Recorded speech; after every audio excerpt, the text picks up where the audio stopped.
Hey, what's up? I record videos in my garage. As you can hear all the echoing and stuff like that, I try to get as close to the microphone as I can, but complaints aside, got a little bit of rearranging. The area that I had my workout equipment at is going to be used for other purposes. So that makes my garage, well, my little mini gym. So yeah, that's that. Has nothing to do with today's video, but there's a lot of talk about Iran. So, yeah, I want to talk about that, so let's get to it.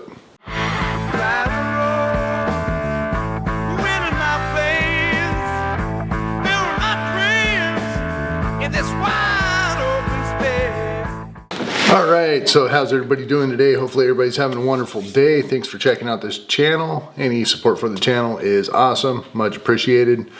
But Iran, I'm just going to go with Iran if I can continue to say it correctly. Lots to talk about it lately. Now there's kind of 2 points I want to talk about. Most of the people are saying, including our government, the president, and stuff like that, that Iran must not get nuclear weapons at all costs. We're going to do everything we can to make sure that they do not achieve this status. This was going on under Biden. It's currently going on under Trump. They don't want them to get the bomb, the big one. Now, there was something, well, I'm just going to say, in my opinion, they already got it and they've had it for a little while. So there was something that happened under Bush. It was called Olympic Games or Project Olympic Games, Operation Olympic Games, something like that. Basically what this was is it was the first major zero-day cyber attack that ever happened. And it was from the United States. I guess they still haven't taken responsibility for it, mixed with Israel, and the joint forces there came together and put together the cyber attack. Now what was going on is Iran was getting very close to having nuclear grade, what is it, plutonium 239 or something like that. At the purity around 90% or something like that. Don't quote me on all the numbers, I'm not a numbers guy, but back in 2008, they're just a couple days away from having the bomb. So that's the same thing that they're saying right now is, oh, they're only a couple days or a couple weeks, and Iran's even come out and said, oh, we can have one in 2 days if we wanted to, which I think is probably a lot more correct. But this goes way back. Goes back to 2008. Now this Operation Olympic Games was a cyber attack that went into the software through Stuxnet to get into their systems to shut everything down in their nuclear program. So they were going in, the atomic energy, I forget the acronym for it, but they were going in doing inspections on certain areas where they're working on it, but they were working on it to maybe get to a certain level to be able to have nuclear power, not really the bomb. When the organization came in there to test and check out what was going on, they mysteriously got rid of all of their centrifuges. So, which I think is what they're called. It's a little bit late, forgive me. They cleaned them all out.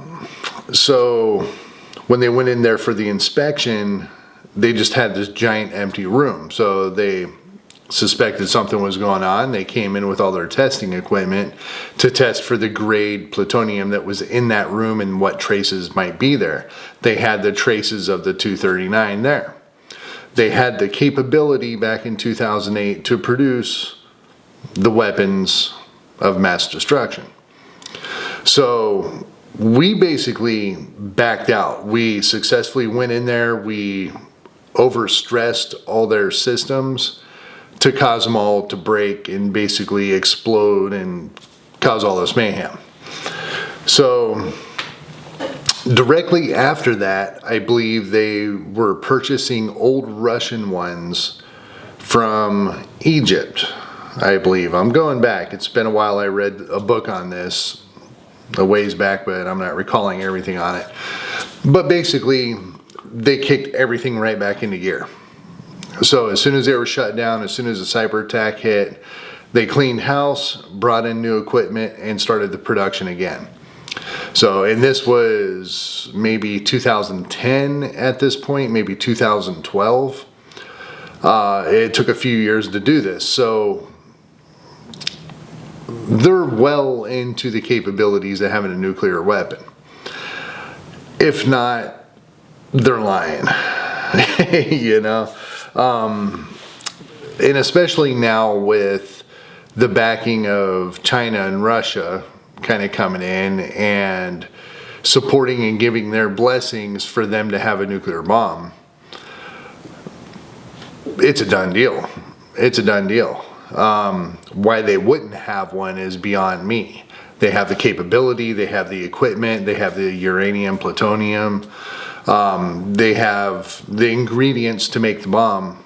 So I find it very strange if they were not having one at this moment.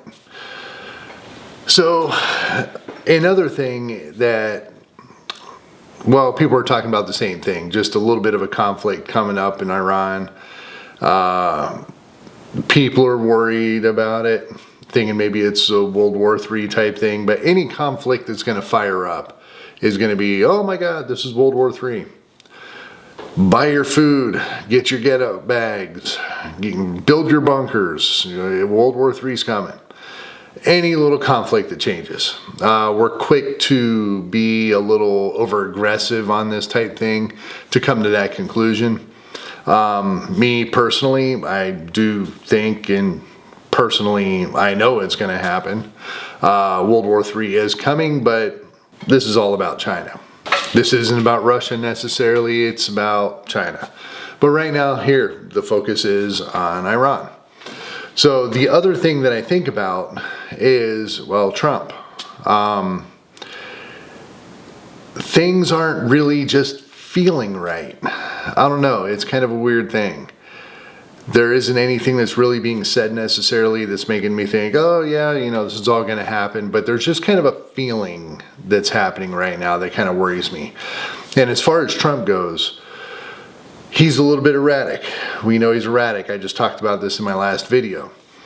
On top of that, he has a grudge to pick with Iran. They have threatened to assassinate him. There's been a feud going on with Biden. There was a feud going on before with Trump, and there's a current feud going on. Now, there's a lot of questions about his assassination attempts. We don't know if it's Iran. We don't know if they're lone wolves. There's really been no information that's come out on that. But if there is a connection to Iran, Trump has a big chip on his shoulder, big one. For whatever reason, he doesn't like that state. He has a chip on his shoulder. The point is, he has a chip on his shoulder. So we're basically at a state of war to some extent. With everything that's been going on in Ukraine, Taiwan, now Yemen, stuff like that. We have been in a state of war. It's just a very comfortable state of war. We live very fat and happy here in the United States, and not much really affects us, even though that's probably going to be changing in our futures. But he's a little bit erratic, Trump. He's got a chip on his shoulder. He's got business to take care of, unfinished business to take care of. I really see, them coming out with all this information that Iran is becoming this bigger than life threat to the United States, and they need taken out. They need checked. And I think this is probably going to come up. You never know. You really never know how these things go, but something's not really feeling right. Just kind of the talk, the way everybody's talking about things. And with Trump just personally having a chip on his shoulder and wanting to go in and mess up Iran. Now, is it going to happen? I don't know. But it's not really feeling right. They've got the weapons. I'm not convinced that they're still working on it. It's been decades since they've had the technology to do it. They've done it. they've done it. They're buried underground. Everything's in tunnels, caves, inside the middle of mountains. Nobody really knows what's going on in Iran or North Korea or even China. Really, it's just a big mystery. So when they come up with these stories that are telling the people of the United States that we got to go to war over in the Middle East, all we can do is really believe it, because there's no proof. They have such a hidden military that a lot of people don't know about. I'm sure our military knows what's going on. I'm sure the CIA is involved with it. I'm sure the president knows about it. So, is there a chance for an attack on Israel? Sure, there absolutely is. We have this whole proxy game going on with Yemen and Hezbollah and all this kind of stuff, Hamas. That's not really directed towards Iran, even though they're really trying to twist it to make it their fault. In that case, the United States, is basically at 100% fault for the war in Russia. We deny that. We say it's Russia. So that's the way this is going to get looked at. So, shed a little bit of light on what's going on with Iran. I don't know all the answers. I don't know any answers. It's all speculations. It's just things that I pick up in life and learning. That's going to let me come to my conclusion. You guys are going to have your own conclusions and opinions as well. So I'm not telling anybody to just trust a random dude on YouTube. But I am saying, learn about these things. Learn about the nuclear program in Iran and how long that's been going on. When that was all started up, when they hit these critical levels. Because that's important. Because you're going to start hearing a lot of different things through the media on what's actually going on. So yeah, good time to buckle up, buy food, stock up, keep getting ready. Things could pop off really at any time, and it's just seeming a little bit heated. Let me know what you guys think. I'll leave it with that. Thanks for watching this video. I will talk to you guys next time, and peace.